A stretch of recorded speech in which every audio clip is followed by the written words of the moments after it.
সমস্ত ষড়যন্ত্রের জালকে আপন কুদরতে টুকরা টুকরা করে ছিন্ন ভিন্ন করে ইসলামের বিজয়, কোরআনের বিজয় চট্টগ্রামবাসীর গলায় বিজয়ের মালা পরিয়ে দিয়েছেন। আল্লাহ পাক কোরআন শরীফের মধ্যে ইরশাদ করেছেন, ইউরিদুনা লিইউতফিউ নূরাল্লাহি বিআফওয়াহিহিম ওয়াল্লাহু মুতিম্মু নূরিহি ওয়ালাউ কারিহাল কাফিরুন। ওরা চায় মুখের ফু দিয়ে আমার ইসলামের আলোকে নির্বাপিত করে দেবে। আমি বুঝতে পারছি মাইকে অসুবিধা হচ্ছে, ধৈর্য ধরুন, ধৈর্য ধরুন। মাইকের অপারেটর সংশ্লিষ্ট ব্যক্তিবর্গ ব্যবস্থা করবেন। আপনারা শুধু আল্লাহকে বলেন তিনি যেন দয়া করে মাইকের আওয়াজ সর্বত্র তার গোলামদের, বান্দা বান্দীদের শোনার জন্য সুযোগ করে দেন। ধৈর্য ধরতে হবে। তারপরেও বলে রাখি, কোন এলাকার মানুষ যদি শুনতে নাও পারেন, আল্লাহ না করুন শুনতে নাও পারেন, লক্ষ লক্ষ মানুষ শুনতেছে, তার ডিস্টার্ব করবেন না। অসংখ্য রেকর্ড হচ্ছে, tape recorder, audio video, CD VCD হচ্ছে, ঘরে বসে শুনতে পারবেন। যদি আজকে কেউ মাহরুম হন, আল্লাহ যেন কাউকে মাহরুম না করেন, বলেন আমিন। ডিস্টার্ব করবেন না, শুনলে ডিস্টার্ব করবেন। আল্লাহ পাক তৌফিক দান করুন ধৈর্য ধরার, বলি আমিন। মাইকের কাজে নিয়োজিত ব্যক্তিবর্গ, আপনারা ঘুরে ঘুরে কষ্ট করে খোঁজ খবর রাখেন কোথায় মাইক হাত উঁচু করে যেখানে মানুষ হাত নাড়ে, সেই সব এলাকায় কি হয়েছে চোখ রাখুন এবং ব্যবস্থা গ্রহণ করুন। তো আল্লাহ পাক বলছেন ওরা চায় মুখের ফু দিয়ে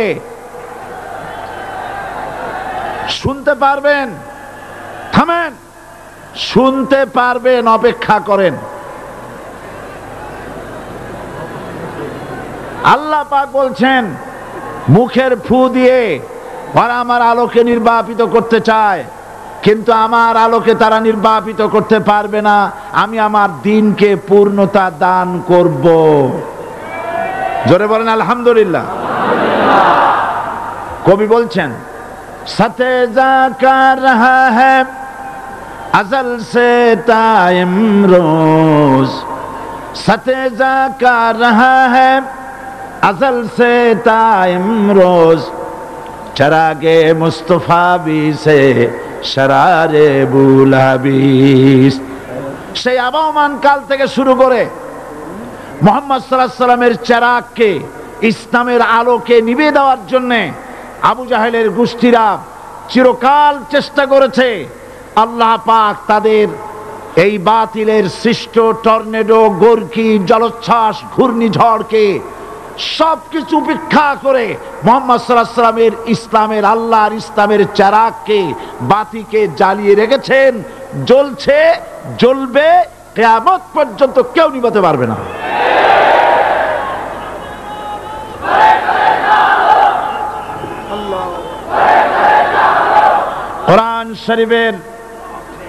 কোরআন শরীফের তাফসীর শুরু করার আগে প্রতিদিনের মতো সাংবাদিকদের জন্য কিছু কথা বলতে হয়, কারণ সময় মতো তারা খবর পৌঁছতে না পারলে, আপনারা এখানে লক্ষ লক্ষ আছেন মানুষ, কিন্তু সারা জাতি জানতে পারবে না এখানে কি হচ্ছে। এই জন্য আমি আজকের বক্তৃতায় কি সব কথা আনবো, তাফসীরের মাধ্যমে কি সব কথা আসবে, তার একটা সামারাইজ, তার সার সংক্ষেপ, অর্থাৎ নিউজের হেডলাইন যেমন বলা হয় সেরকম কিছু কথা 2-1 মিনিটে বলেই কোরআন শরীফের তাফসীর শুরু করব। বেমাশিয়াতিল্লাহ, বিইজনিল্লাহ, বেফাদলিল্লাহ। সেই কথাগুলি হচ্ছে, এই পৃথিবীতে নবী রাসূলগণের আগমন ঘটেছিল উদ্দেশ্য ছিল এই, আল্লাহর জমিনে আল্লাহর মানুষের উপরে আল্লাহর বিধান কায়েম করা। এটাই ছিল নবীদের আগমনের উদ্দেশ্য। আর শয়তানের আগমনের উদ্দেশ্য ছিল আল্লাহর বিধানের পরিবর্তে ধর্ম নিরপেক্ষ মতবাদ কায়েম করা। এজন্যে পৃথিবীর কোন নবী, কোন রাসূল ধর্ম নিরপেক্ষ ছিলেন না, সবাই ছিলেন ধর্মের পক্ষে। রাসূলুল্লাহর অসংখ্য সাহাবীদের মধ্যে একজন সাহাবীও ধর্মের ব্যাপারে নিরপেক্ষ ছিলেন না। গোটা বিশ্বের সমস্ত মুহাদ্দিস, মুফাসসির এবং বড় বড় ওলামা, পীর বুজুর্গ, এমন একজন লোক পাওয়া যাবে না যিনি ধর্মনিরপেক্ষ মতবাদের অনুসারী ছিলেন। তাই ধর্মনিরপেক্ষ মতবাদের অনুসারী হওয়ার অর্থই হচ্ছে পবিত্র কোরআন হাদিসের সরাসরি অমান্য করা এবং আল্লাহ ও তার রাসূলের সাথে বিদ্রোহ ঘোষণা করার শামিল। ধর্মনিরপেক্ষ মতবাদ শয়তানের আবিষ্কৃত মতবাদ বলেই দুনিয়ার অধিকাংশ ইহুদি, খ্রিস্টান, মুশরিকরা এই মতবাদের অনুসারী। ইসলাম সম্পর্কে অনভিজ্ঞ পৃথিবীর কিছু কিছু মুসলিম দেশের কিছু কিছু নামধারী মুসলমান ধর্মনিরপেক্ষ মতবাদের ষড়যন্ত্রে পা দিয়েছে। আল্লাহ তাদেরকে রক্ষা করুন। আমরা বলি আমিন, সবাই বলি আমিন।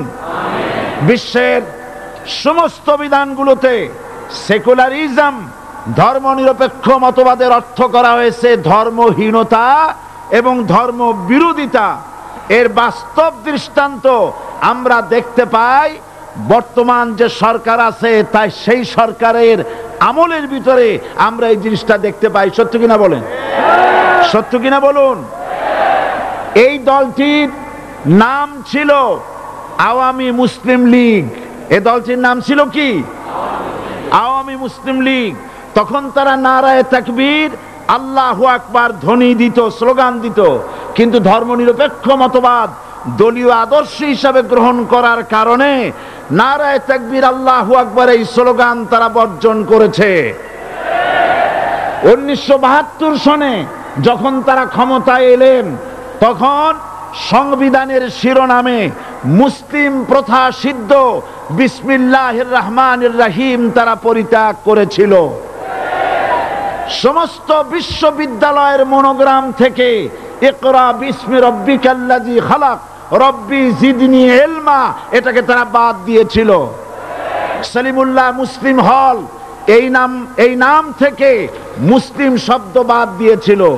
নজরুল ইসলাম কলেজের নাম থেকে ইসলাম শব্দ বাদ দিয়ে শুধু নজরুল কলেজ করেছিল।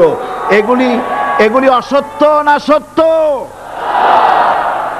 বর্তমান এই সরকার ধর্মনিরপেক্ষ হওয়ার কারণে ইসলাম এবং মুসলিম বিদ্বেষী, তার অসংখ্য প্রমাণ এই জাতির কাছে রয়েছে। দেশের শ্রেষ্ঠ সন্তান হচ্ছে আলেম ওলামা, পীর বুজুর্গ। বলেন সুবহানাল্লাহ। দেশের শ্রেষ্ঠ সন্তান পীর মাশায়েখ আলেম ওলামাদের বিরুদ্ধে কোন জায়গায় কোনো দুর্ঘটনা ঘটলেই তাদেরকেই দায়ী করা হয়। হরকুতুল জিহাদ, লাদেন বাহিনী, তালেবান নাম করে আলেমদেরকে গ্রেফতার করে এই সরকার পুলিশ দিয়ে নির্যাতন করেছে সরকার। একথা সর্বজনবিদিত যে সন্ত্রাস এবং হত্যা ধর্ষণের 90% অনুষ্ঠিত হয় কলেজ বিশ্ববিদ্যালয় পড়ুয়াদের মধ্য থেকে। আর চরিত্র সৃষ্টির শ্রেষ্ঠ কারখানা মাদ্রাসাগুলি এই সরকার একটা একটা করে বন্ধ করার পরিকল্পনা গ্রহণ করেছে। মাদ্রাসা শিক্ষাকে সংকুচিত করে ফেলছে। শুধু তাই নয়, দেশে অসংখ্য ভালো মন্দ পত্রিকা আছে, আরো রয়েছে ফুটপাতের অসংখ্য অশ্লীল ম্যাগাজিন, পর্ণ পত্রিকা। দেশের অধিকাংশ জাতীয় দৈনিকগুলো হিন্দুস্তানের টাকায় পরিচালিত এবং এগুলি হচ্ছে ইসলামের চরম বিদ্বেষী। সরকার সেগুলিরই পৃষ্ঠপোষকতা করছে, আর্থিক সাহায্য দিচ্ছে, বিজ্ঞাপন দিচ্ছে। আর অন্যদিকে এদেশের মুসলিম জাতিসত্তার প্রতীক স্বাধীনতা, সার্বভৌম